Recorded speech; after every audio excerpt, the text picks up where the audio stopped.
Today, we're going to start a kind of a 3-week mini series on Jesus, temptations of Jesus. He was tempted 3 times, and we're going to cover one each week. And it's in Matthew. We're going to be out of chapter 4. All the verses would be like 1 through 11, but we're just going to be doing verses 1 to 4 this morning. Then Jesus was led by the Spirit into the desert to be tempted by the devil. After fasting 40 days and 40 nights, he was hungry. The tempter came to him and said, "If you are the Son of God, tell these stones to become bread." Jesus answered, "It is written, man does not live on bread alone, but on every word that comes from the mouth of God." Thus ends the reading of God's holy word to us today. The wilderness. The wilderness experience runs from the beginning of the Bible to the end. And 2 of the most well-known experiences are Israel in the Egypt of Sinai and Jesus in the wilderness of Jordan. God had acted in a powerful way to deliver the Hebrews from the hand of Pharaoh and led them into the wilderness for 40 years. And from that time on, the prophets and historians of Israel looked upon the time in the wilderness as a very special time. They had to have the wilderness. And that is because in the wilderness, they needed to learn that they had to be wedded to God. Literally, spiritually wedded to God. Now, the whole Old Testament is built around this. In fact, Moses was who led them in that experience. He had to go into the wilderness. You remember that? He had to go himself first, where he learned the name of God and where he prepared for his ministry. And then Elijah later on, and Hosea and all the others into the wilderness. It's a dominant theme.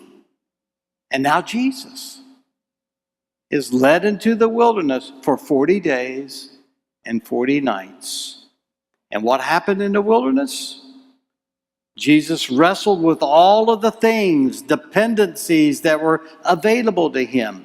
Personal, charismatic power, economic power, political power. Depend on these. He was tempted, and one by one, he rejected.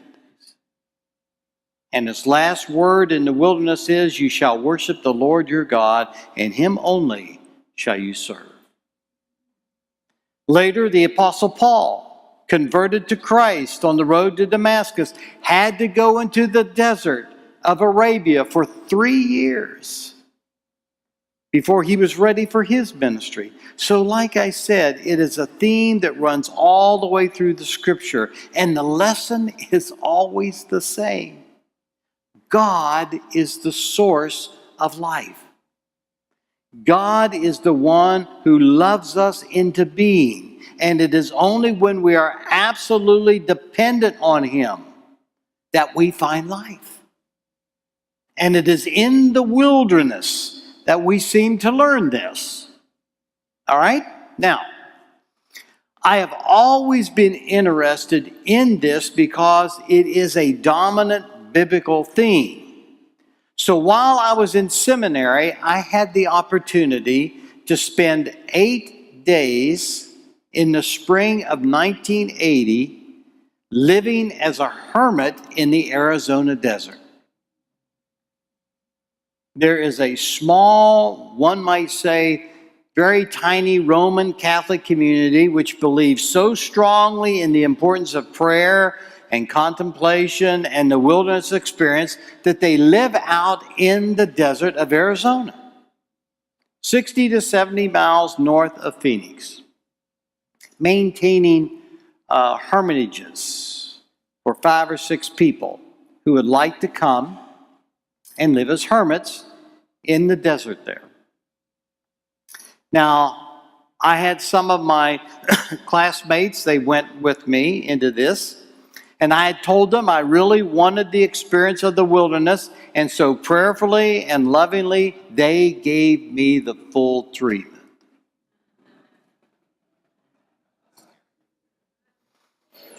I became a little suspicious when one of their letters to me said, "Do you have any health problems that we should know about?" And I almost backed out when the letter said, "Your hermitage has been reserved for you." I mean, the word itself is kind of a frightening thing.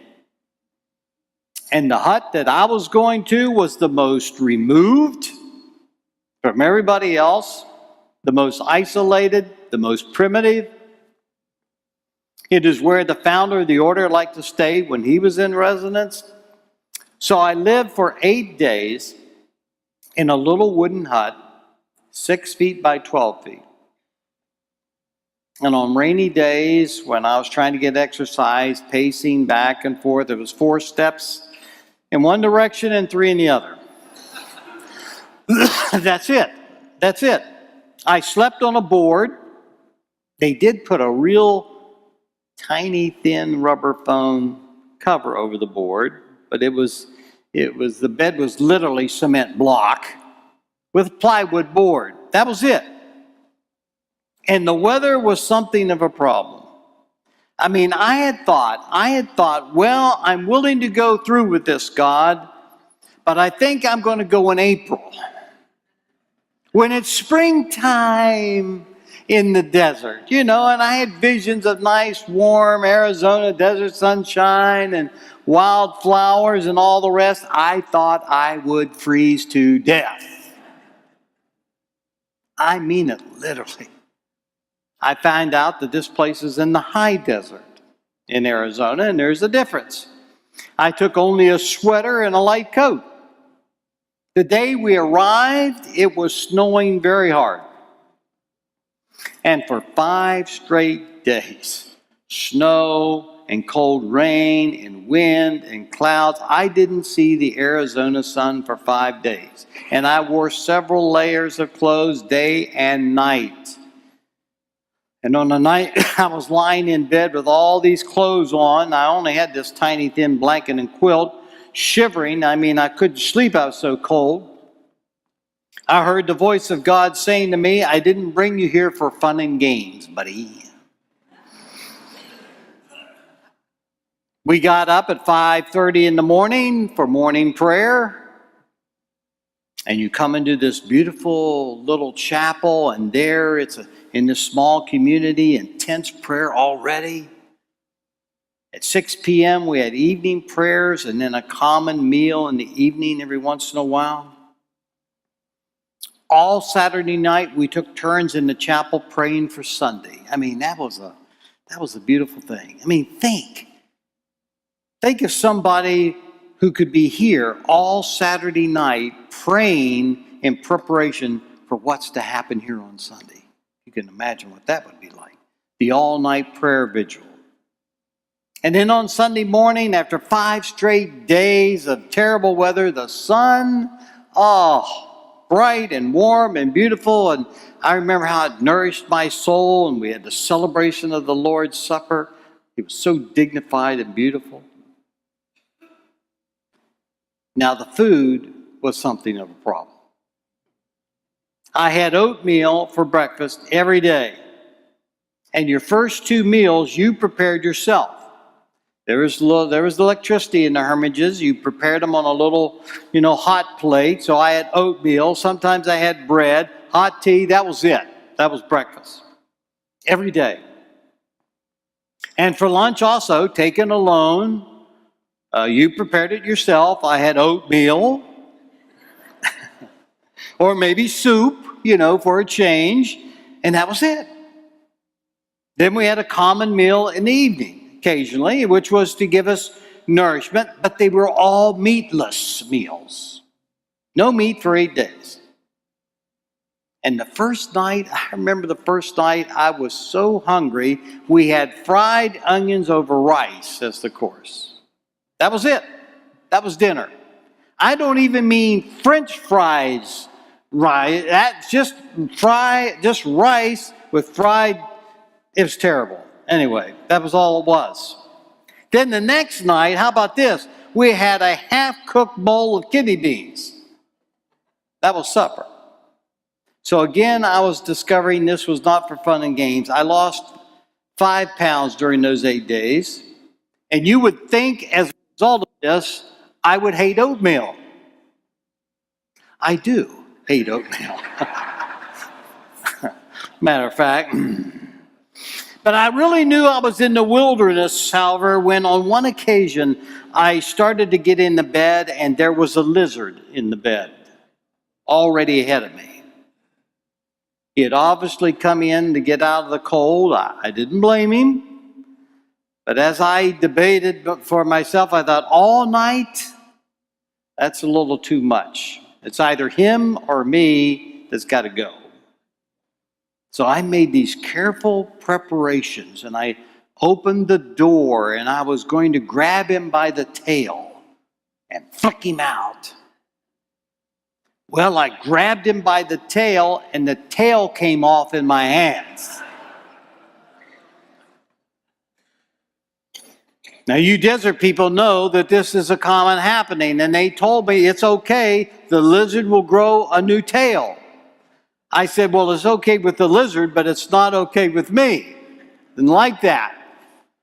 So I threw the tail in a tin wastebasket, and for almost 10 minutes, it thrashed around.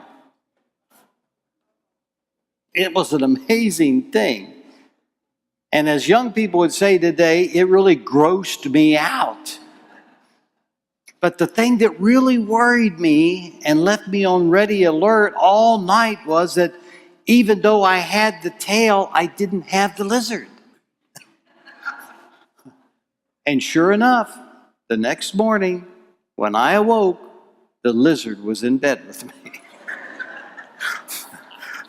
And I knew I was a long way from Washington, and indeed in the wilderness. Now, 8 days of this kind of an experience, and I'm not talking about loneliness now. There's a difference between loneliness and solitude. I experienced what I believe is the basic thrust of the whole wilderness experience. And that is to know in ways that I had never known before how God loved me. And how God is calling me into a marital union with Himself. I must know this absolute dependence on Him, this complete trustfulness, this deepening act of faith in God, and that the only way we learn this, the only way many of us learn this, is through a wilderness experience. And in our scripture lesson, Satan tempts Jesus.